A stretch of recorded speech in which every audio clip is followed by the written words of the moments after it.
Welcome to the Deep Dive.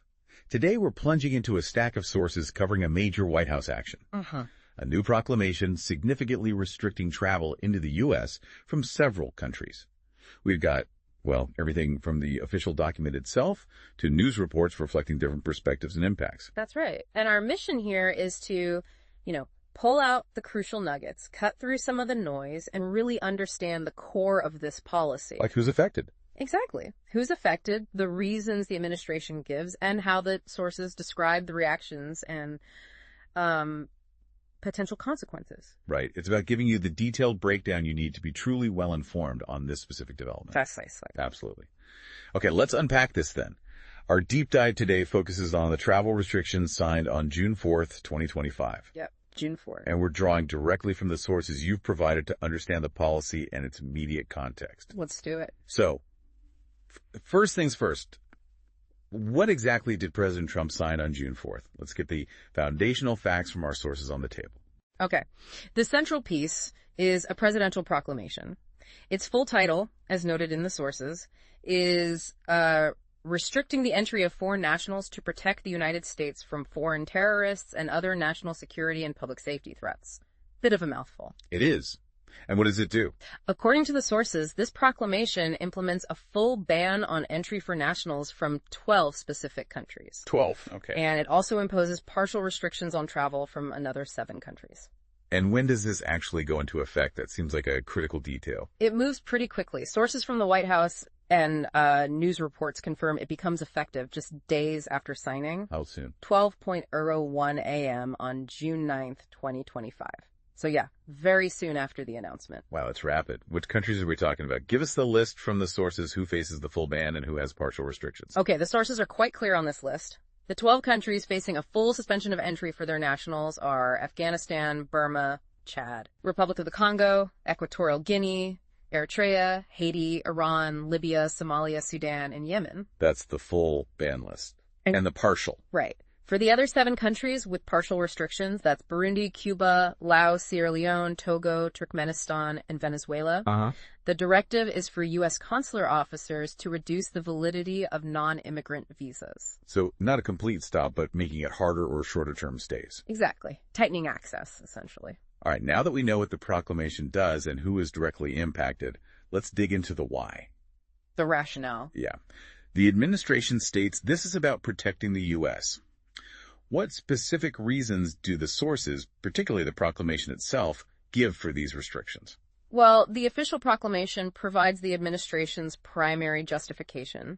It frames the policy explicitly around national security and public safety. Okay, that's the headline reason. Right. Emphasizing the need for vigilant screening and vetting in the visa process to protect against foreign terrorists and other threats. And it references specific findings to back this up, doesn't it? Yes, it does. It points to a report from April 9th, 2025. April 9th. Okay. According to the proclamation, this report found that the vetting and screening information available for these particular countries was insufficient. Insufficient to meet U.S. standards for entry. Correct. Insufficient to warrant not suspending entry, basically. It references authority under Section 212 of the INA. INA, that's the Immigration and Nationality Act, correct? The foundational law governing immigration. Exactly. And Section 212F grants the president pretty broad authority to suspend the entry of foreign nationals if they're deemed, detrimental to U.S. interests. Gotcha. Any other reasons mentioned in the proclamation text? Yes. It also notes another issue, that some countries have reportedly taken advantage of the U.S. visa system. How so? And failed to cooperate in accepting back their nationals who are subject to removal orders from the U.S. repatriation issues. Ah, okay. That makes sense as a stated concern.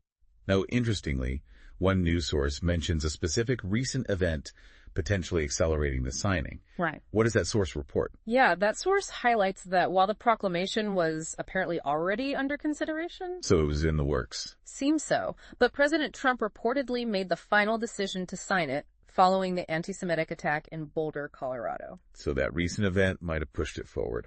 The report suggests Sunday's assault acted as a catalyst. Yeah, speeding up the process. So we have the broad national security rationale, issues with vetting and repatriation, and potentially a response to a specific attack. Do the sources get even more granular? They do. Like explaining the specific reasons cited for restricting entry from individual countries on the list? They absolutely do. The proclamation goes country by country, detailing concerns. For example, it cites high visa overstay rates for non-immigrant visitors. Like students. Yeah, students and exchange visitors, the FM and J visa categories. It mentions a 29.3% overstay rate for Afghanistan, or a strikingly high 55.64% for Chad in those categories. Wow, over half for Chad in those groups. Right. It also describes some nations as lacking competent authorities to issue secure travel documents, or being unwilling or unable to share information needed for effective vetting. So information sharing is a big piece. Seems to be.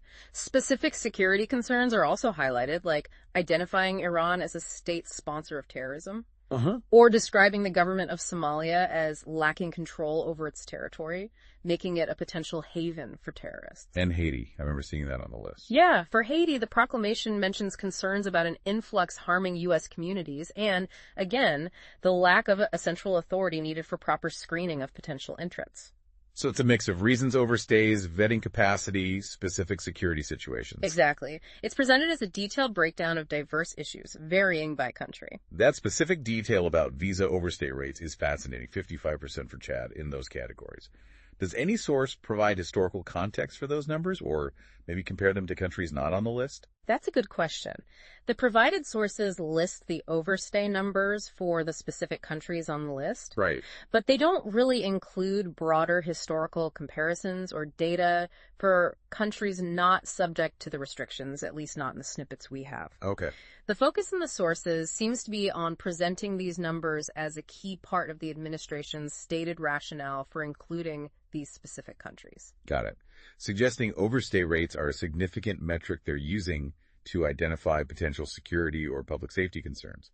That seems to be the implication presented in the proclamation text itself. Now, this isn't the first time travel restrictions have been a policy tool under President Trump, is it? No, it's not. Do the sources offer any historical perspective on this? Yes, one source points out this echoes actions taken in his first term. The one affecting several majority Muslim nations. That's the one. Specifically, the policy that initially barred travelers from 7 majority Muslim nations. That earlier policy, you might remember, faced significant court challenges. Right, lots of legal battles. Before ultimately being repealed by President Biden. Yeah. So there's a precedent for using executive action in this way, and also a history of legal and political pushback. Okay, so with a policy affecting so many countries and individuals, there must be exceptions, right? Yes, there are. Who can still potentially enter the U.S. from these nations, according to the proclamation as described in the sources. The proclamation lists several important exceptions. These include U.S. lawful permanent residents, green card holders. Okay, that makes sense. Also, individuals traveling on a passport from a country not subject to the restrictions, even if they're a national of a restricted country. Interesting distinction. Dual nationals, maybe? Potentially, or someone residing elsewhere with a different passport. Also, certain foreign nationals already holding valid non-immigrant visas in specific classifications, like diplomats, government officials, that sort of thing. Exactly. And interestingly, the sources note exceptions specifically for athletes, coaches, and support staff participating in major international sporting events. Oh, like the World Cup or Olympics. Precisely those examples are mentioned. So World Cup athletes from, say, Iran or Afghanistan could potentially still compete in the U.S. under this. Based on that specific exception listed in the proclamation and reported in the sources, yes, that appears to be the intent for major sporting events. What other exceptions are there? Other exceptions include immediate relative immigrants' spouses, children of U.S. citizens, for example. Okay, family reunification. Individuals with adoption visas, Afghan Special Immigrant Visa holders, often called SIVs. Right, those who worked with the U.S.? Yes. Also, U.S. government employees and their dependents applying for SIVs, and immigrants from Iran seeking protection due to religious persecution. That's quite a list of carve-outs. And the proclamation also includes a provision for case-by-case waivers under specific conditions, though the details on how easy those are to get aren't fully fleshed out in these sources. Let's focus on those Afghan special immigrant visas for a moment. You mentioned that one source highlighted the impact on Afghans who worked with the U.S. during the war. What does that report tell us? Yeah, a CNN report specifically addresses this. It notes that the barring of nationals from Afghanistan under this proclamation could have a significant impact on Afghans who aided the U.S. effort. How so? Are they not covered by the SIV exception? Well, the report states that thousands of these individuals have already faced delays and uncertainty due to prior administrative orders, so there's existing backlog and difficulty. Okay, so it adds another layer. Critically, this proclamation, according to the CNN report, also suspends refugee admissions programs and aid funding specifically designated for Afghan SIV holders. So it affects the program supporting them, even if the visa itself is technically accepted. That seems to be the concern raised. Sean Vandiver of #AfghaniVac is quoted directly in that report. What did he say? He says this ban disproportionately affects families and individuals seeking lawful entry. Okay. And he describes it as a strategic move, not a response to an immediate threat. So questioning the timing and rationale. Understanding the details of who is affected and how is crucial. Now let's turn to how different groups have reacted to this proclamation, according to our sources. Right. The reactions, they've been sharp and varied based on the sources we have. Let's start with the administration's side. Okay. On one side, we see the administration's perspective. White House Deputy Press Secretary Abigail Jackson is quoted describing the restrictions. How does she frame it? As common sense measures that are necessary to protect Americans. Pretty straightforward defense. Okay. And the counterpoints. How are critics responding beyond the #AfghaniVac comments? Well, as we just heard, Sean Vandiver views it critically disproportionate, a strategic move, challenging the idea it's a response to an immediate threat. Right. What about internationally? We also see international reactions captured in the sources. Venezuela's Minister of Interior, Justice and Peace, Diosdado Cabello, offered a particularly pointed reaction. What was his take? He's quoted suggesting that being in the U.S. itself is a big risk for anyone, not just Venezuelans, adding, "If you're really that foolish, then go to the United States." Wow. That's quite a statement. Any other reactions from humanitarian groups, perhaps? Yes. Oxfam issued a statement. They warned that the proclamation marks a chilling return to policies of fear, discrimination, and division. What was their main concern? Their concern, as reported, is that it denies entry to individuals fleeing war and persecution, potentially forcing them into dangerous conditions. So, a strong humanitarian critique there. Definitely. We see clear lines drawn in the sand regarding the justification and the perceived impact of this policy. Okay, this proclamation wasn't happening in a vacuum, as you mentioned earlier with the Boulder attack link.